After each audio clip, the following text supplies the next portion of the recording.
Pessoal, vocês estão animados? Eu estou muito animado. Nós estamos passando por momentos de muito movimento do Senhor. Tem algo que eu escutei que mexeu comigo há algum tempo. A Bíblia diz em Gênesis capítulo 1, né? No princípio criou Deus os céus e a terra.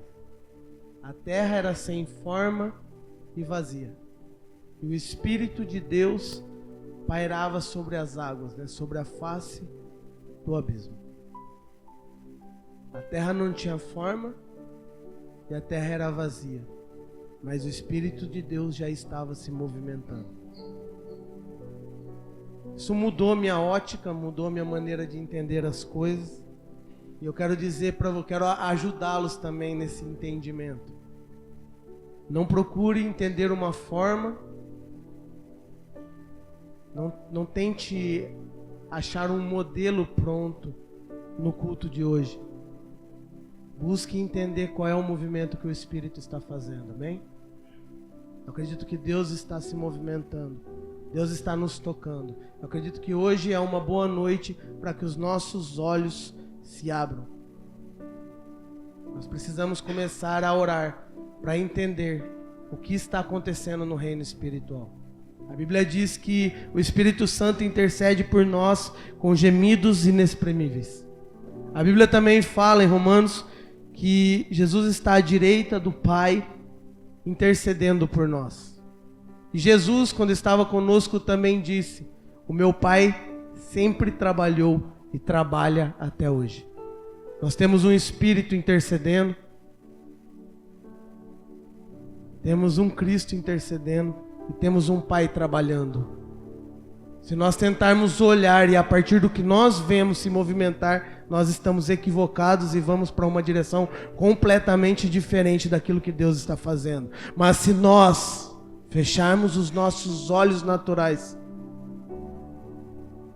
dermos o silêncio necessário da nossa alma, para que o Espírito Santo comunique aquilo que Cristo está orando, aquilo que Ele está em gemidos inexprimíveis intercedendo por nós, e o que o Pai está trabalhando, nós seremos objetivos e nos movimentaremos em avivamento.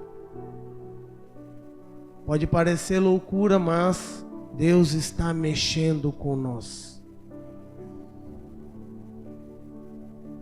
Eu não vou prolongar muito minha saudação, mas eu quero deixar minha gratidão no coração de estar aqui mais uma vez.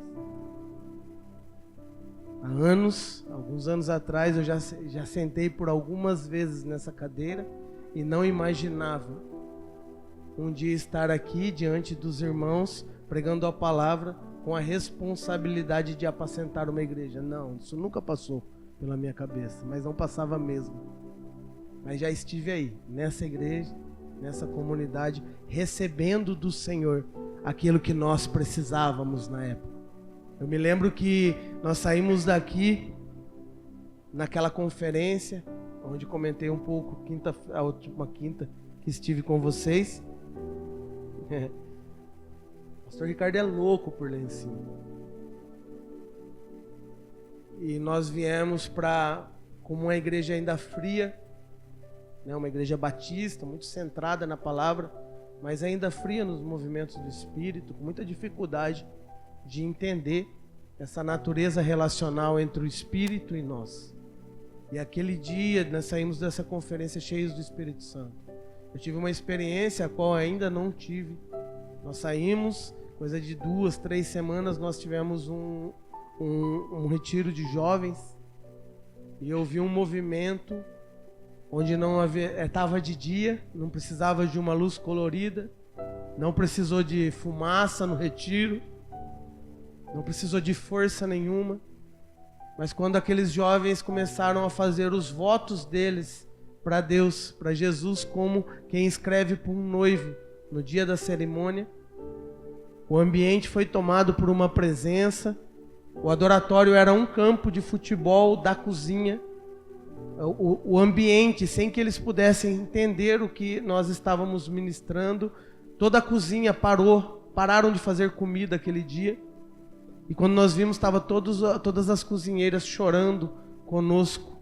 E não precisava falar nada aquele dia, simplesmente olhávamos uns para os outros e nós chorávamos e contemplávamos a beleza da presença do Espírito.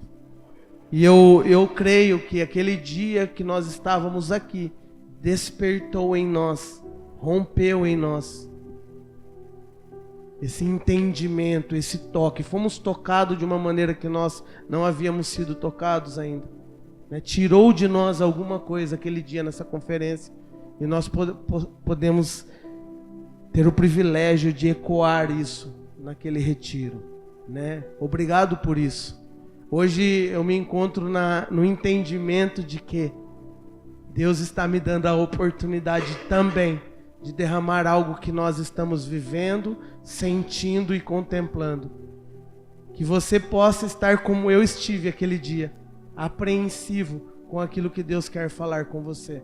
Talvez você esteja se sentindo sem forma, vazio, sem entendimento, mas eu quero dizer para você que o Espírito está se movendo, amém? Abra comigo em 1 Coríntios. Eu vou tentar, eu não sei porque que eu faço isso, eu sou apaixonado pela NVT. Eu tenho 2 Bíblias, uma King James e uma NVI. Só que toda vez que eu vou montar as minhas ministrações, eu acabo montando na NVT. Aí eu falei assim, não, eu vou encontrar uma Bíblia lá de um dos irmãos, que é NVT, e aí eu ministro com a dele. E aí não encontrei, acabei pegando a do Ricardo. E aí para vocês verem que eu não estou mentindo, olha o que eu encontrei aqui dentro.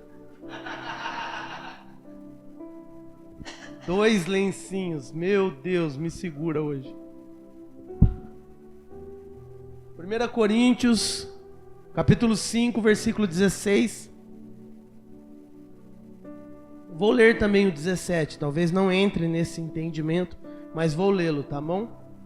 Diz assim: portanto, não avaliamos mais ninguém do ponto de vista humano.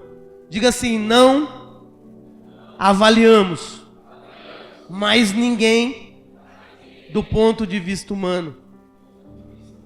Em outros tempos pensávamos em Cristo apenas do ponto de vista humano, mas agora o conhecemos de modo bem diferente.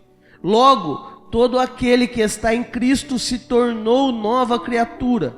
A velha vida acabou e uma nova vida teve início. Amém? Feche seus olhos. Oh Senhor, obrigado. Obrigado pela Tua palavra. Tua palavra, ela nos aperfeiçoa. Tua palavra faz conosco, nos coloca em constante transformação. Senhor, nós pedimos que o Senhor traga luz ao nosso entendimento nessa noite. Que a Tua palavra e o movimento do Teu Espírito sejam suficientes para nos colocar no lugar onde o Senhor quer. Que o Senhor desperte dentro de nós, uma animação necessária, para que a gente entenda o compromisso da aliança, o compromisso da vocação, para que a gente saia daqui hoje com a disposição de carregar a Tua glória nos nossos ombros. Em nome de Jesus, amém e amém, amém? Eu quero pedir uma desculpa por antecipação. Eu realmente amo, né? Cara, as ministrações que eu mais gosto de ouvir são as expositivas. Eu queria muito me mover em ministração expositiva. Eu sei do perigo de uma ministração temática para alguém com má intenção, mas o meu coração se move muito, minha maneira de meditar se move muito em ramificação. Eu não sei quem compartilha comigo disso, mas eu começo a meditar e automaticamente eu tenho facilidade para sair de mim, né, e fazer algumas ramificações. Eu vou e pesco um texto, e aí já lembro de uma outra passagem, e já lembro de uma situação e tal. Então assim, normalmente minha ministração não sai como esboço, E normalmente o meu esboço precisa ser totalmente disciplinado para que ele não fique muito longo, tá? Por isso a raiz meio africana no sentido missionário de pregar a palavra, amém? Sei que vocês têm um cara que é fera na pregação expositiva, né? Eu não sei porque ele fica escondidinho lá no canto, lá, acho que é para deixar o menos nervoso. Mas eu sei que vocês conhecem meu coração, exclusivamente ele, e sei que não tenho intenção nenhuma de puxar a palavra de Deus para aquilo que eu acredito, tá? Então há zelo, há temor no meu coração quando eu abro a palavra de Deus e a escuto, amém? Eu sinto que o Senhor quer alinhar a nossa ótica. Eu acho que se nós não olharmos da maneira correta, nós não funcionaremos, nós não operaremos da forma correta. Uma ótica contrariada, embaçada, ela pode gerar muitos prejuízos. Ela pode nos causar alguns acidentes.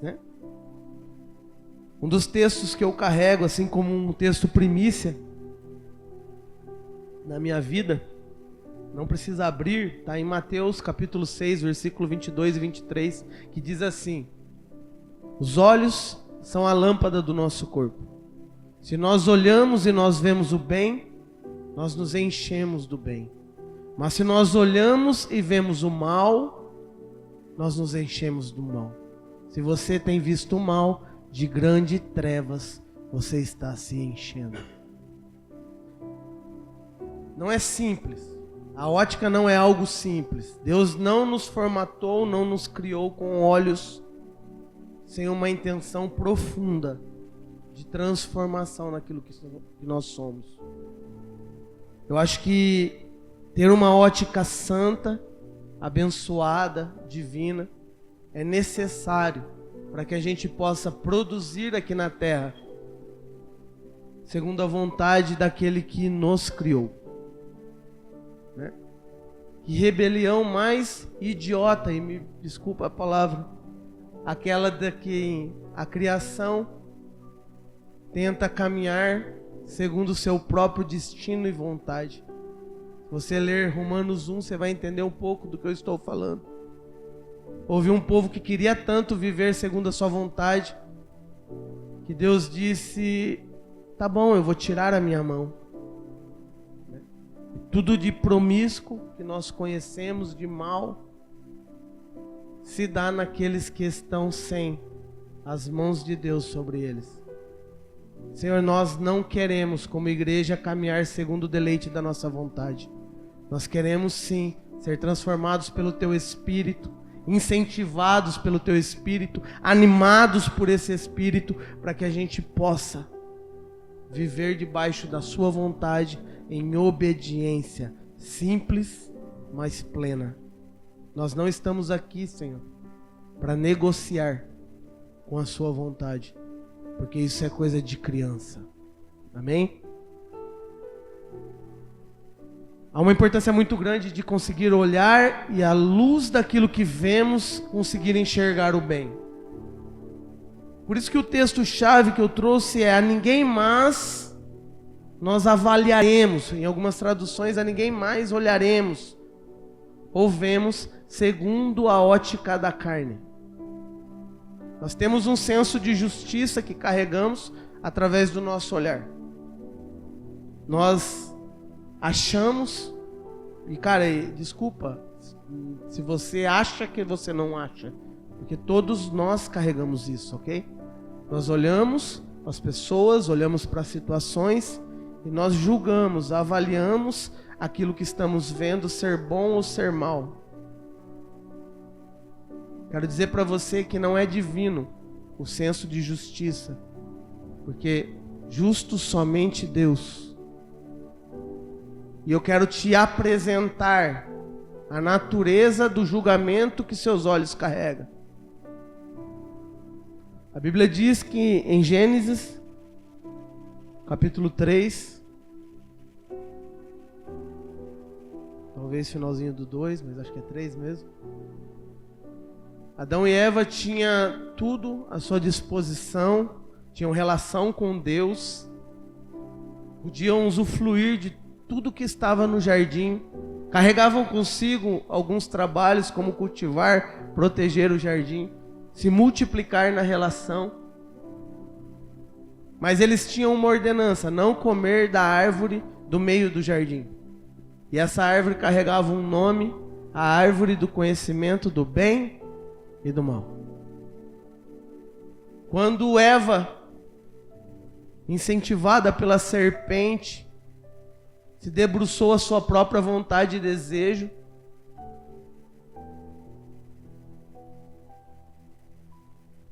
olha para o seu irmão que está do seu lado, diz assim: no jardim não havia pecado,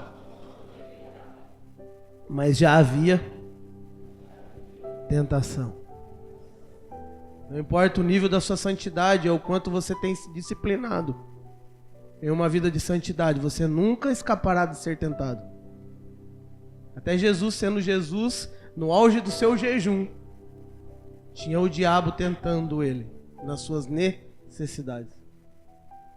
E Eva sucumbiu ao incentivo da serpente e comeu o fruto. Em seguida, ofereceu o fruto a Adão, que também o comeu.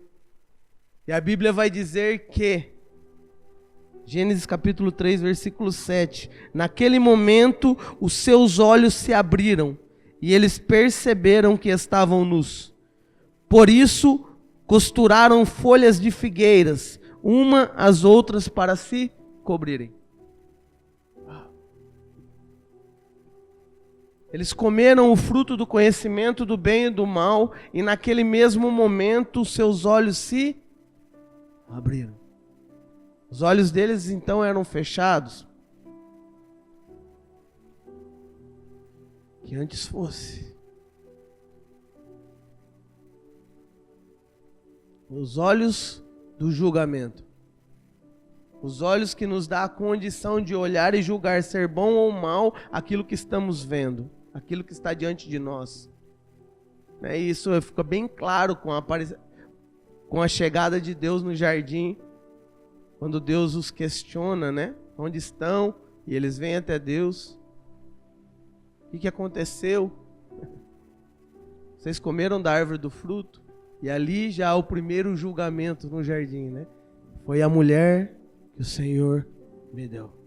E aí a mulher não segura a batata e já olha para a serpente e fala: foi a serpente que o Senhor colocou no jardim.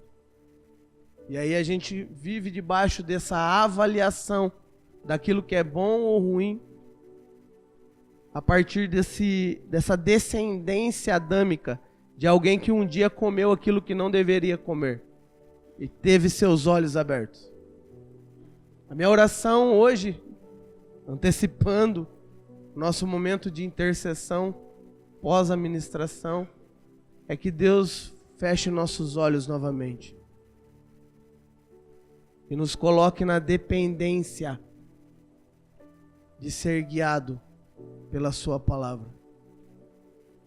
Nós ainda estamos como uma igreja infantil, querendo dar ordem para Deus fazer aquilo que nós achamos correto e justo, sem o entendimento que operar debaixo desse julgamento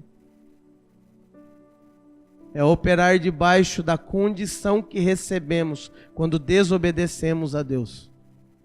A nossa desobediência não nos faz alguém justo, mas ela inspira em nós o desejo de julgar.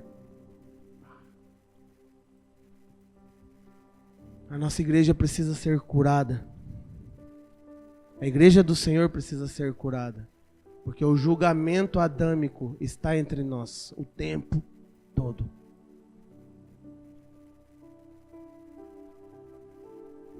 Olhe para quem está do seu lado. Olhe para alguém que você não conhece.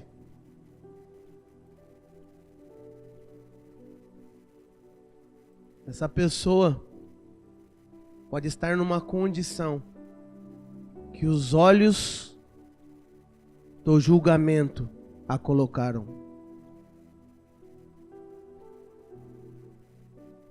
Jacó se considerava um enganador, porque carregava sobre ele uma identidade de quem olhou e disse: esse queria roubar a primogenitura do seu irmão. É um enganador.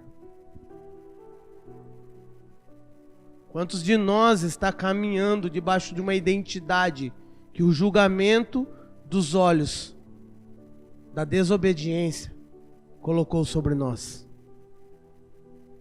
Quem é você aos olhos de Deus? Será que você consegue se ver a partir dessa ótica? A Bíblia diz que os olhos de Cristo são como chamas de fogo. Por trás das chamas de fogo dos olhos de Cristo, quem Ele vê quando Ele olha para você? Se nós fomos curados no nosso senso de julgamento, se nós fomos libertos de todo o entulho, de toda a terra que jogaram sobre nós, uma igreja limpa, livre e liberta do senso do julgamento da desobediência, que caminhe debaixo da identidade da natureza que Deus o criou. Irmão, Maranata. Não tem nada mais para a gente alcançar se nós chegarmos nesse lugar. Maranata, a hora vem. Só que quando a gente fala Maranata, a impressão que dá é algo tão distante, algo impossível de alcançar. Isso revela a condição do quanto nós não acreditamos na palavra do Senhor, que diz que na plenitude do nosso funcionamento como corpo, entendendo nós a nossa natureza espiritual, Deus deu para nós uma natureza ministerial. Deu uns para apóstolos, outros para profetas, evangelistas, pastores e mestres. E vivendo em plenitude de comunhão, todas essas identidades ministeriais, alcançaremos a altura, a estatura do varão perfeito. Quando alcançarmos, estaremos prontos para casar com Ele.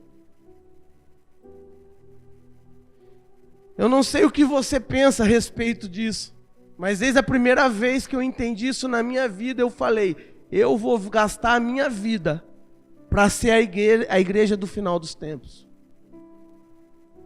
Eu não quero ouvir notícia na eternidade de como foi aqueles que alcançaram tal maturidade. Eu quero ser e viver a igreja que clamou e chamou: venha Jesus Cristo, venha, Maranata, ora vem Jesus Cristo. Eu quero.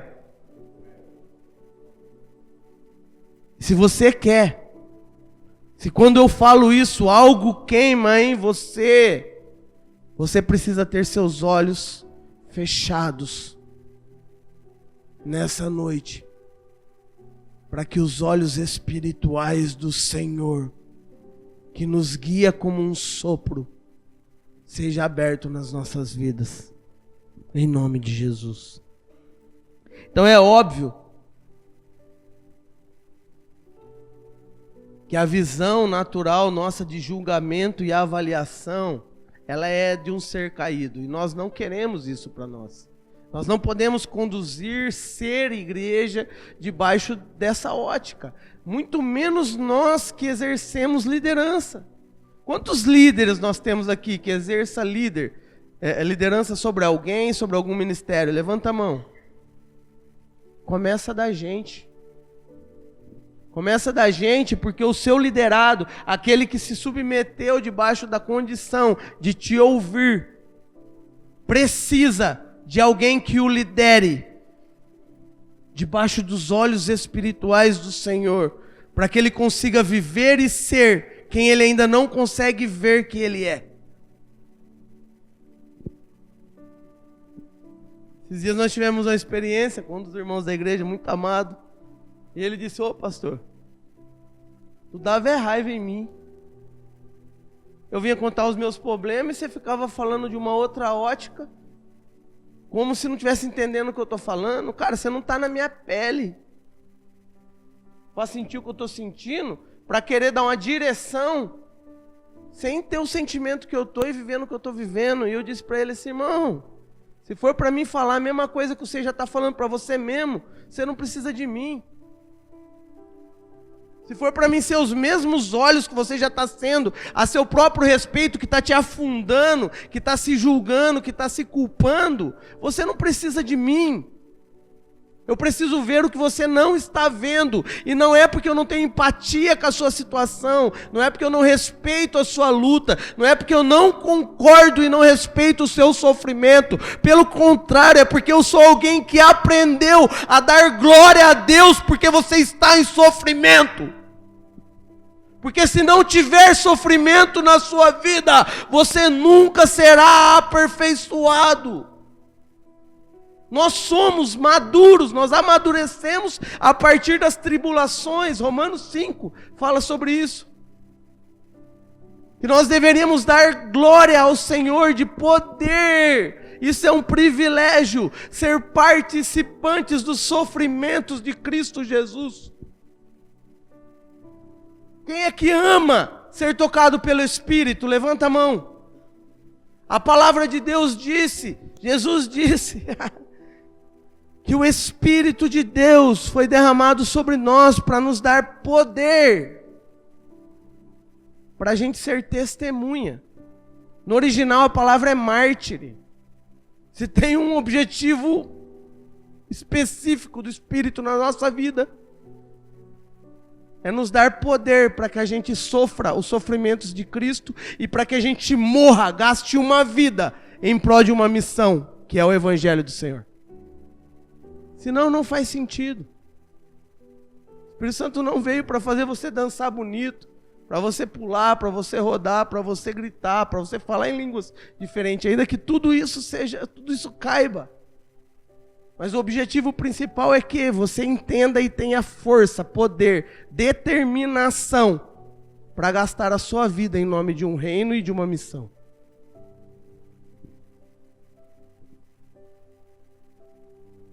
Sabe, parece estranho quando a gente fala, Senhor, fecha nossos olhos. Mas, cara, pega o cara mais influente nas nossas vidas da época. Escreveu 1/3 do Novo Testamento. Quando ele tem o primeiro contato dele com Deus, com Cristo, o que acontece com Paulo? Deus fecha os olhos dele.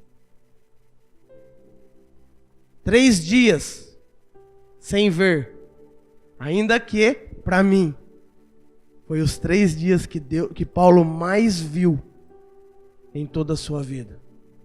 Para mim, isso é conjectura. Foi lá, naqueles 3 dias, que ele foi levado ao 3º céu. Para sair como ele saiu, 3 dias, suficiente para o cara sair convertido de tal maneira que toda a determinação que antes era dada a perseguir os cristãos, agora ele sai disposto a morrer por Cristo. 3 dias com os olhos fechados. Senhor, fecha nossos olhos.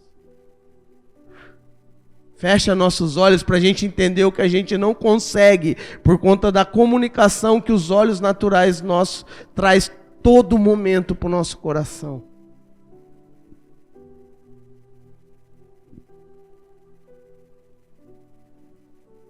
Deus me ajude com o tempo. Oh, aleluia. Jesus amado. Feche seus olhos. Vou fazer uma oração bem rápida e você diga amém. Só se for uma verdade no seu coração. Senhor, na Grécia existe um tipo de gente que adora um falso deus chamado Cronos. Mas eu quero dizer para o Senhor que desde o dia que o Senhor nos tocou, desde o dia que fomos encontrados pelo Senhor, nós não nos movemos mais debaixo do Cronos, nós nos movemos debaixo do Kairos do Senhor. Que o senso de eternidade esteja em nós e que a nossa visão não seja controlada pelo tempo dessa era, mas que nós possamos viver debaixo da eternidade do Senhor. Em nome de Jesus, quem diz amém? Amém. Glória a Deus. O relógio foi como se o relógio voltasse para trás agora, pastor. Mas eu prometo que eu não vou. Amém? Esses tempos, esse entendimento nasce de um período de intercessão, só abrindo, tá? Nós tivemos um culto muito difícil. Acredito que o pastor, com o tempo e a de experiência que vocês têm, tempo já de engajamento, tempo de igreja. Cara, nós tivemos um culto que nada deu certo. Meu Deus! O louvor não fluiu. O sentimento era de todo mundo desistir. A oração parecia que não passava do teto. A pregação não fluiu aquele dia. Oprimidos, nós estávamos oprimidos naquele culto. O sentimento era: acaba logo esse culto, pelo amor de Deus, para a gente tentar entender o que está acontecendo. Lembram? Meu Deus, né, Lico? Acabou o culto, amém, conseguimos passar pelo culto. Foi tão forte a opressão que nós vivemos naquele culto que nós marcamos uma reunião com todos os ministrantes, né, que ministram a palavra na comunidade, para a gente entender o que aconteceu. E aquele dia nós sentamos e nós tentamos avaliar o que estava acontecendo. Foi tão ridículo quanto nós ainda temos a nossa natureza pecaminosa, almática, do conhecimento do bem e do mal. Nós tentamos analisar, até performance a gente chegou a pensar. Ou começamos a cogitar: será que alguém entre nós está em indisciplina espiritual?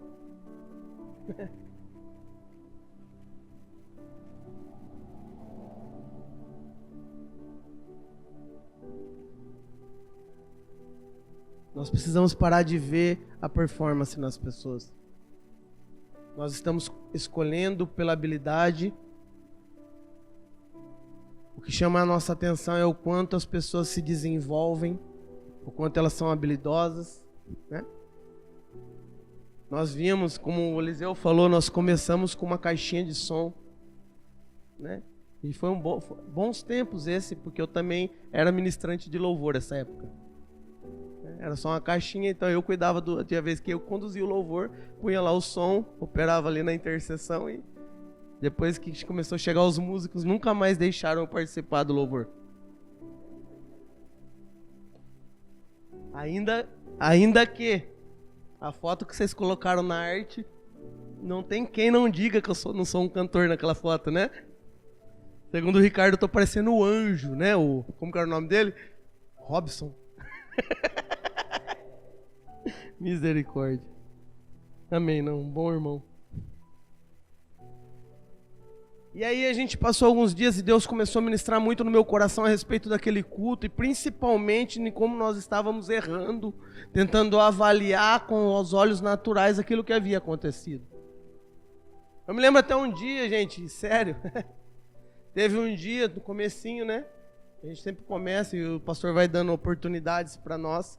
E o pastor dava muita oportunidade para mim ministrar dízimos e ofertas, né?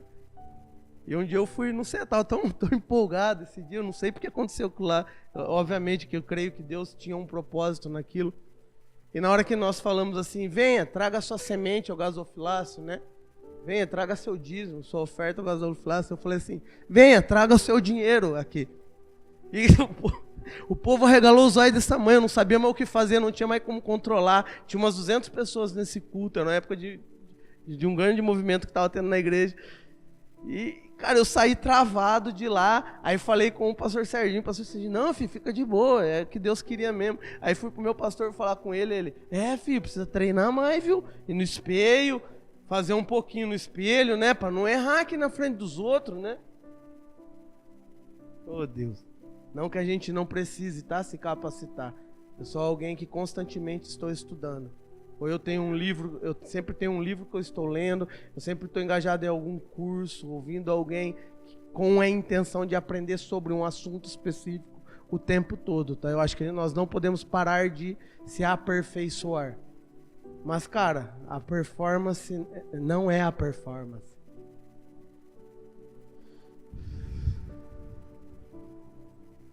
E aí Deus me levou para esse texto. 2 textos, eu quero compartilhar os 2 junto com vocês. O primeiro está em Mateus, capítulo 4, versículo 18 e 19, que diz assim: Enquanto andava à beira do mar da Galileia, Jesus viu dois irmãos, Simão, também chamado Pedro, e André. Jogavam redes ao mar, pois viviam da pesca. Jesus lhe disse: Sigam-me, e farei de vocês pescadores de gente. Esse texto de Mateus ele não é tão explicativo quanto de Lucas. Lucas 5 vai falar com mais detalhes, e os detalhes é o que chamam minha atenção. Porque aquele dia Pedro havia passado a noite inteira tentando pescar. E ele não pegou nada. Quando Jesus chega à beira do mar da Galileia, eles estão lavando as redes. Porque só lançaram e não pegaram nada. Aí Jesus diz: Ei, sobe no barco de novo, vamos mais lá para o fundo e lance a rede novamente. Pedro falou assim: nós passamos a noite inteira e não pegamos nada, mas porque o Senhor está falando, nós vamos. A Bíblia diz que eles lançaram as redes e eram tantos peixes que as redes se romperam. O barco quase tombou, né? E quando eles voltaram, Jesus disse para Pedro, largue suas redes, que agora farei de você um pescador de homens. Jesus, à primeira vista, escolheu um pescador para pescar. O pescador do seu ministério tinha passado a noite inteira, não tinha pegado nada. Quem de nós chamaríamos este para ser parte do nosso ministério? O cara passou a noite inteira tentando e não conseguiu fazer nada. Bom, é você mesmo, perfeito para o meu ministério. O que nunca consegue. O que passou a noite inteira tentando e não pegou nada. É você que eu quero para pescar homens comigo.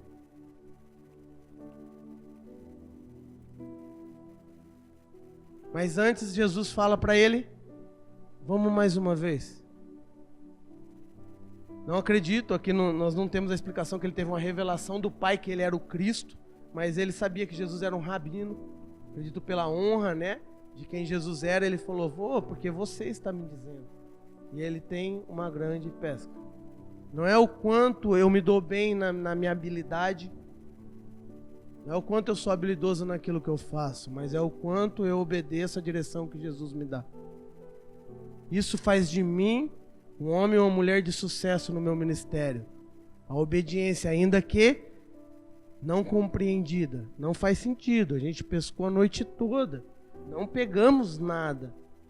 Mas se você está dizendo, nós vamos. Eu quero dizer para você quantas vezes Jesus está te chamando e você não está indo porque você acha que você não é capaz. Ou porque você tentou, não deu certo e você desistiu. Eu estou muito feliz, porque eu cheguei, eu fui tomar água, e eu ouvi um irmão dizendo assim, eu não sei de quem que ele estava falando, mas dizendo assim, disse para mim que eu vou ser um obreiro.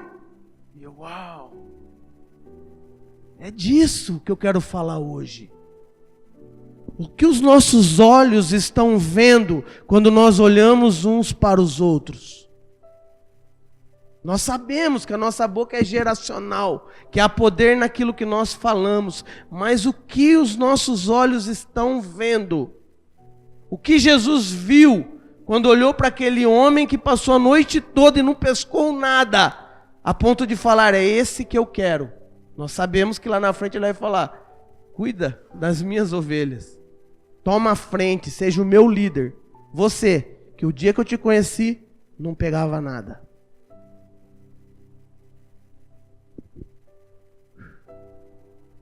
Entende? Que talvez nós estamos se movendo pelas coisas que as pessoas falaram. Quantos de nós estão parados, estagnados, pelo que os outros disseram a seu respeito? Porque você olha para você mesmo e você não encontra habilidade nenhuma, aí você entende que você não foi chamado para fazer nada.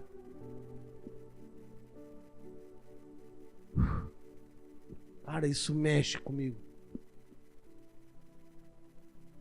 O maior exemplo para mim de liderança, ainda que com tantas falhas depois de Cristo, é Davi. Davi. Ele é até hoje reconhecido como o maior rei de Israel que já existiu. Mas não há ninguém que conheça Davi que não conheça os valentes de Davi. Você pega a história, quem são os valentes de Davi? A elite do exército, a maior elite que já existiu. A gente está falando de homens, que um homem só matou 1000 homens com uma lança. De homens que passaram a noite lutando, que depois não conseguiam tirar a espada da sua mão. Aonde esses homens foram achados, escondidos nos montes, porque a sociedade não os aceitava. Todo mundo que corria algum tipo de perseguição da sociedade corria para os montes. Davi estava fugindo de ser assassinado por Saul. Ele vai para o monte. Quando ele chega lá, ele começa a encontrar muitos homens. E não com um olhar de julgamento, mas com um olhar espiritual. Ele não vê homens fugindo da sociedade. Ele não vê pessoas excluídas.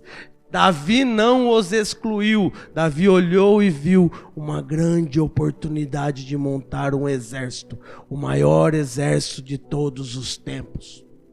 Os valentes de Davi. Quem é você? Aonde você está? Vamos correr aqui.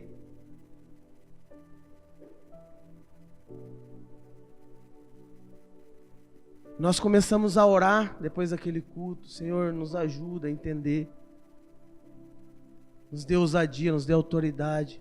Nós já víamos de uma sequência de oração, né, para quem começou com um radinho tocando, e era um radinho pentecostal. É sério, dependendo da música, ele caía da janela, onde nós colocava, porque ele tremia, fazia maior barulhão, aí todo mundo entrava no manto. E é obviamente que nós orávamos: Senhor, envia os ministros. Senhor, envia os músicos. Né? Coitado do Cezinho. Né? Tocava gaita, violão, cantava e ainda batia, dava uns bicudinhos no carrom. E nós estávamos orando sobre isso. E aí Deus começou a falar comigo. E nós estávamos numa reunião de oração. Aí o César precisou sair mais cedo. Não sei se ele lembra disso. Deus falando muito comigo, de uma forma muito... mexendo comigo mesmo, porque estava começando em mim. Eu estava com a minha ótica errada. O Espírito Santo começou a mexer comigo, César, eu vou ter que ir embora. Eu falei, então antes de você ir embora, deixa eu dizer algo para você. Nós não vamos mais orar para Deus mandar ministros. Deus está falando para mim que nós não vamos mais orar para Deus mandar ministros. Porque os ministros que nós temos ainda não deram tudo de si. Ainda tem muita água para ser jorrada de quem está aqui. E aí ele foi embora e eu falei, Deus, tá bom, e o que nós faremos? E o Espírito Santo disse, tire os entulhos. Óbvio que com o tempo depois eu fui na palavra buscar o entendimento. E a Bíblia diz que Abraão, quando ele se separou de Ló, direcionado pelo Espírito, só podia. Porque Ló estava lá porque estava seguindo ele. Mas começou a ter briga entre os pastores de Ló, os pastores de Abraão. Abraão pega e fala assim, não vai dar certo, então vamos fazer o seguinte. Tudo que você está vendo aqui está à sua disposição. Escolha a terra onde você quer ficar. O que você não quiser, eu vou. Ló escolheu as Campinas. Bom, ficou para Abraão o deserto. A Bíblia diz que no deserto, direcionado pelo Senhor, ele começou a cavar poços. E ele começou a prosperar, porque onde ele cavava, ele encontrava água. Cara, se olhar e só ver terra, nós faríamos como Agar. Sentaríamos no chão, esperaríamos a morte. Não, quem tem os olhos espirituais, não. Espera aí, isso daqui é superficial. Deve ter água aqui embaixo. E ele começa a cavar e encontrar água. E ele foi próspero porque ele cavou muitos poços. A gente está olhando, está vendo terra, e a gente está abandonando. Isso que é o que Deus falava para mim. Ele falava, não. Pelo contrário, você não está só abandonando, você está atacando mais terra. Porque nós como líderes, quantas vezes ao invés de dar uma palavra de incentivo, nós demos uma disciplina que jogou a pessoa lá embaixo? Quantas vezes diante da incredulidade daquele que nós lideramos, né, pastor? Ao invés da gente ser usado por Deus para olhar de forma espiritual, a gente pegava e queria disciplinar, queria corrigir, queria dar uma direção, tacando terra. Deus disse para mim assim, não, filho, você vai começar a arrancar esses entulhos. Você vai arrancar esses entulhos que tem muita água para jorrar nessa igreja. E aquele dia, ousado pelo Senhor, eu disse, Senhor, não manda mais ninguém para cá. Nós não queremos mais ninguém. Lembra, Ri? Não queremos que o Senhor mande ninguém. Até que nós nos tornemos uma fonte para jorrar. Porque há água em nós. Mas nós precisamos cavar. Óbvio que a gente vai entender que a palavra de Deus é o melhor lugar para a gente começar a entender de nós mesmos e sermos limpos, curados de tudo aquilo que o tempo, a vida nos colocou. Mas nós precisamos conseguir olhar para nós mesmos e encontrar em nós uma água. Cara, eu amo, e já estou indo para o final, não vou nem olhar mais para o esboço, pelo amor de Deus. Eu amo as maneiras de Jesus fazer as coisas. E a Bíblia diz em João 4 que um dia Jesus foi num poço para cavar um poço, né? Que sentido faz isso aos olhos humanos? Eu vou num poço onde tem água, mas eu vou cavar um poço onde tem muito entulho. E esse poço tinha um nome, a Bíblia chama ela de mulher samaritana. Aquele dia Jesus disse, se beber da minha água, farei de ti uma fonte. Porque a água de Cristo tira os entulhos que tem em nós. Sabe, aquela mulher estava escondida da sociedade também. Aquela mulher estava parada, inércia. Aquilo que o Senhor tinha chamado ela na sua criação. Aquela mulher não estava operando onde ela deveria operar. Até buscando água, ela estava fora do horário comum e natural de se buscar água. Ela estava totalmente perdida. Fora do seu tempo, fora da sua estação, fora daquilo, fora da sua missão. E Cristo diz para ela assim, vai lá buscar o seu marido.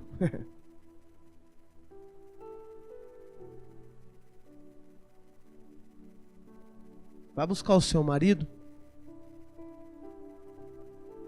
Ela diz, eu não tenho marido, Senhor. Aí ele diz, bem dissesse, teve 5 e o que tem agora não é seu. Como quem revela para ela que o que falta nela é compromisso. Nós estamos carregando entulho porque nós não temos compromisso com a missão. Porque custa tirar entulho. Abra um parênteses. Ceará, pai de Ricardo Monteiro, tinha um lava rápido. E um dia, deve estar no olhar espiritual, né? Porque ele disse, passa água aqui embaixo. Arrumaram um maluquinho desse tamanho assim, ó. Pensa num tatu, rapaz, pra fazer buraco. Foi lá, entrou no cantinho, no quartinho que ficava o compressor, começou a cavar, e só terra que sai, terra que sai, terra que sai. A hora que saía ele, era só terra que saía também, né? Era um torrão de barro, parecia Adão antes do sopro do Espírito. Não vi, mas era igualzinho aquele cara, certeza. Era só o torrão de barro, assim, dentro dos olhos e tudo assim.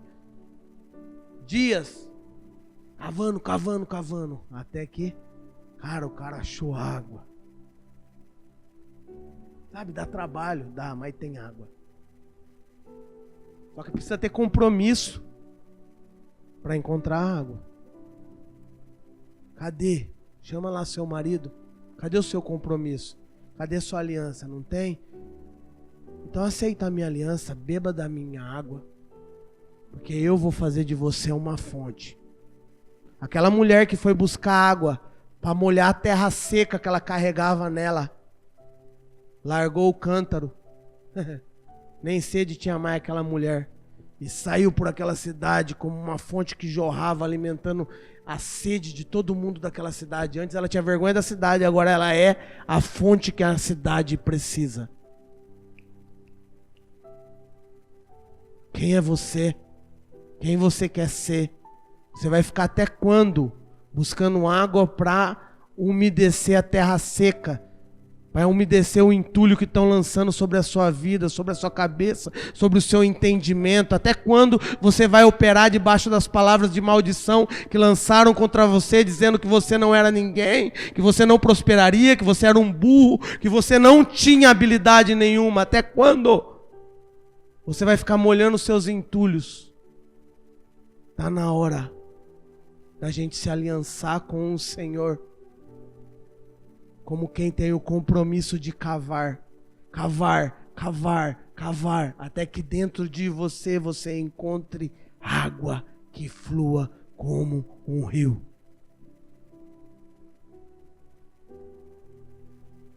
Quem beber da minha água nunca mais terá sede, mas se tornará uma fonte a jorrar.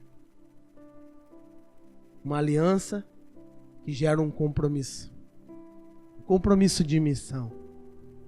Eu queria chamar o Ministério de Louvor para a gente poder fazer um momento de intercessão aqui.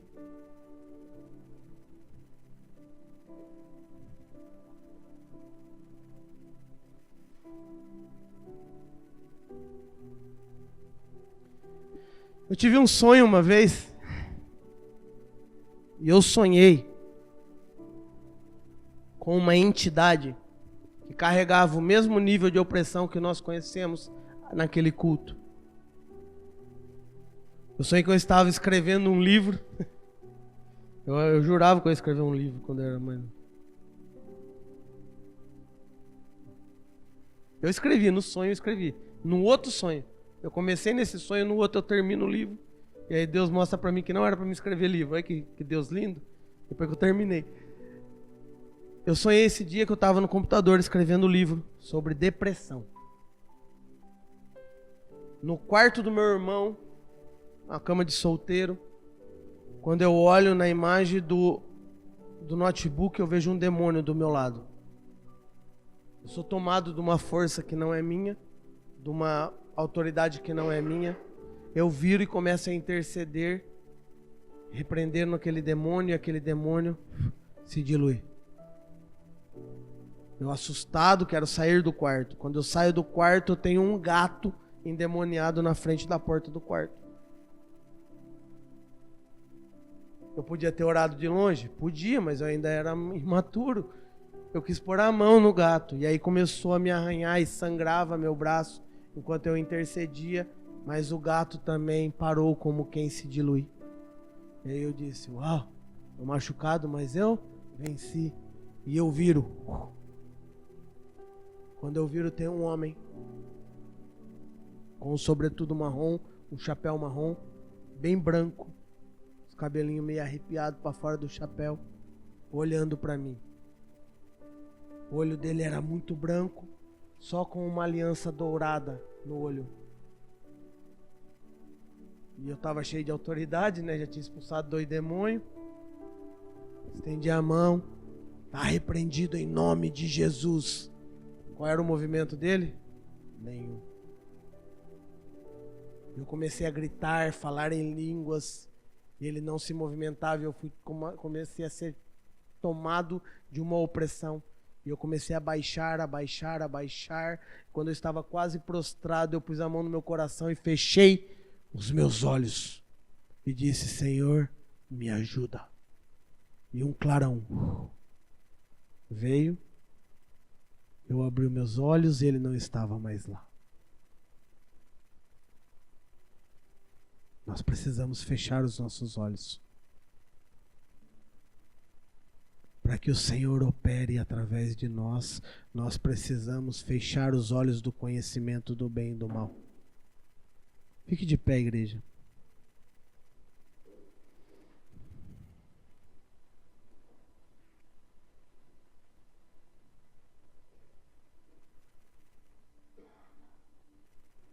Se quiser abaixar a luz, para dar uma facilitada no fechar os olhos, eu queria fazer duas etapas.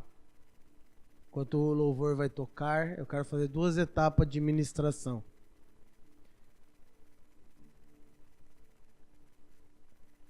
Onde está o seu marido? Como quem pergunta, onde está o seu compromisso? Se beber da minha água, tenho aqui uma aliança. Farei de ti uma fonte a jorrar. Gere uma aliança comigo. Tenha um compromisso com a minha missão. E eu vou tirar de você uma água que você nunca viu sair. Eu não costumo fazer apelos, mas hoje eu gostaria que a gente se posicionasse diante do Senhor como quem aceita essa aliança e quem se compromete com a missão. Se você entende que essa palavra falou no seu coração, se você entende que Deus está te chamando, que Ele tem um compromisso para te oferecer e uma aliança de uma água para te dar, eu queria que você viesse aqui à frente.